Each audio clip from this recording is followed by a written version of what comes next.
Hello friends, welcome to Chef Salim's Recipes channel. In this video, I'll be showing you how to prepare a simpler yet delicious traditional dish, Kilis Tava Kebab, which is full of rich flavors and made with fresh ingredients. Let's get started. First, let me introduce you to the ingredients we'll be using. Fresh eggplants, fatty lamb meat, which will give the kebab its rich flavor, parsley, green peppers, and garlic. I also have plenty of onions and dried red peppers that I soaked in water to soften them. Soaking the peppers enhances their flavor and makes them easier to chop. There will be additional spices and ingredients that I'll add along the way, and I'll explain each one as we go through the recipe. Now, I'm preparing the lamb meat. I'm cutting it into chunks that are small enough to fit through the meat grinder. It's important to choose fatty meat because the fat adds juiciness and enhances the taste of the kebab. After cutting the meat, I transfer it to a bowl and will now grind it using a coarse setting. I'm only going to grind it once because I don't want the meat to become too fine. The texture of the kebab should have a bit of bite to it.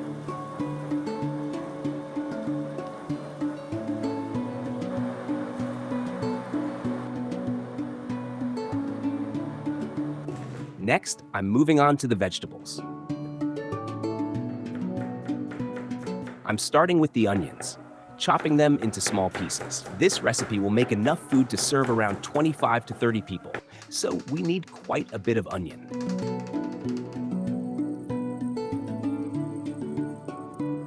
Once the onions are chopped, I'll move on to the green peppers, garlic, and parsley.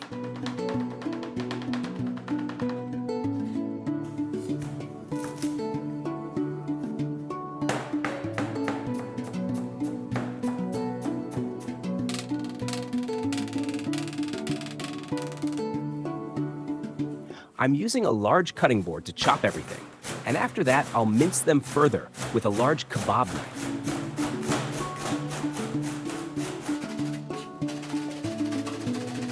I'm not using a blender for this because blending would release too much juice from the onions, and that would give the kebab a slightly bitter taste. By chopping everything with a knife, we keep the flavors intact and balanced.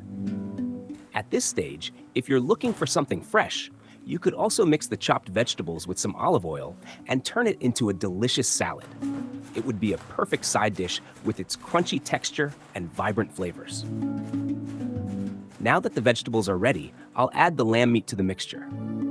I'm using the kebab knife again to chop everything together, ensuring the meat and vegetables are well combined. The key to a great Kilis Tava Kebab is in how evenly the ingredients are mixed. I'm also chopping the soaked red peppers. Soaking them beforehand allows them to blend well with the other ingredients, and it's a traditional method that enhances the taste. Once all the ingredients are mixed, I transfer everything to a bowl. Weighing the ingredients is important for seasoning correctly. We have 5 kilograms of ingredients here, so for every kilogram, I'll add 10 grams of salt. That means we need 50 grams of salt in total. Next, I'm adding spices. A good kebab needs cumin and black pepper to really bring out the flavors of the meat. I also add a tablespoon of spicy pepper paste, which gives the kebab a nice kick. It's important to use pepper paste instead of tomato paste because tomato paste would alter the flavor profile and overpower the other ingredients. Now I'm wearing gloves and mixing everything thoroughly by hand. This step is crucial to ensure that all the ingredients are evenly distributed.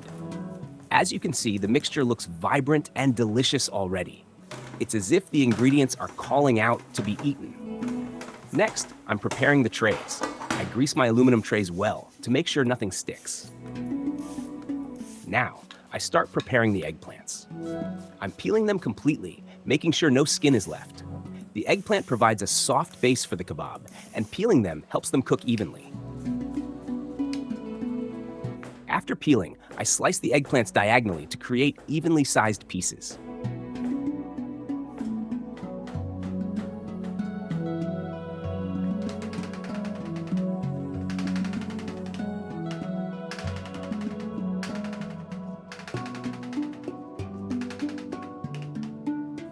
I arrange the sliced eggplants neatly on the bottom of the tray, covering the entire surface so that there are no gaps.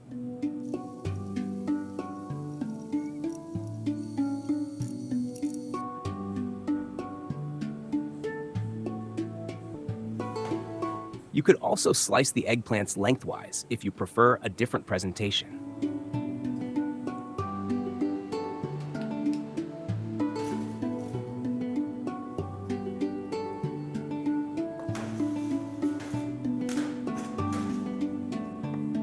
Once the eggplants are laid out, I spread the prepared kebab meat evenly over them.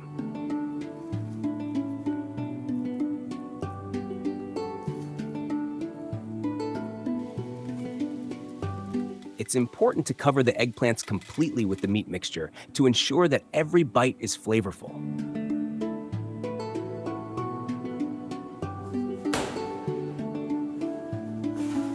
Look at how beautiful this kebab looks already. It's going to be incredibly tasty once it's cooked. After spreading the kebab meat, I press it down gently with my hands to smooth the surface.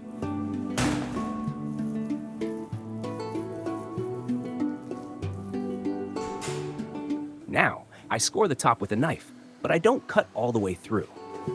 The scoring helps the kebab cook evenly and makes it easier to portion out after baking.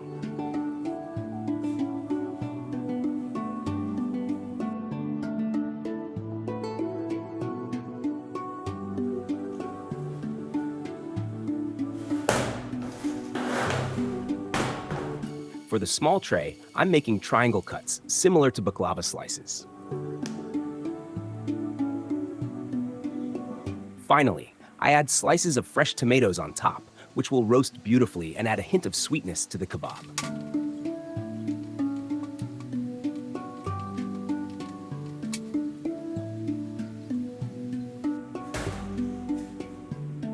Our kebab is now fully ready for the oven. I'll bake it at a high temperature until the top is golden brown and crispy. While it's baking, let me explain that this dish is traditionally roasted in a wood-fired oven, which gives it an even deeper flavor thanks to the smoky aroma of the wood fire.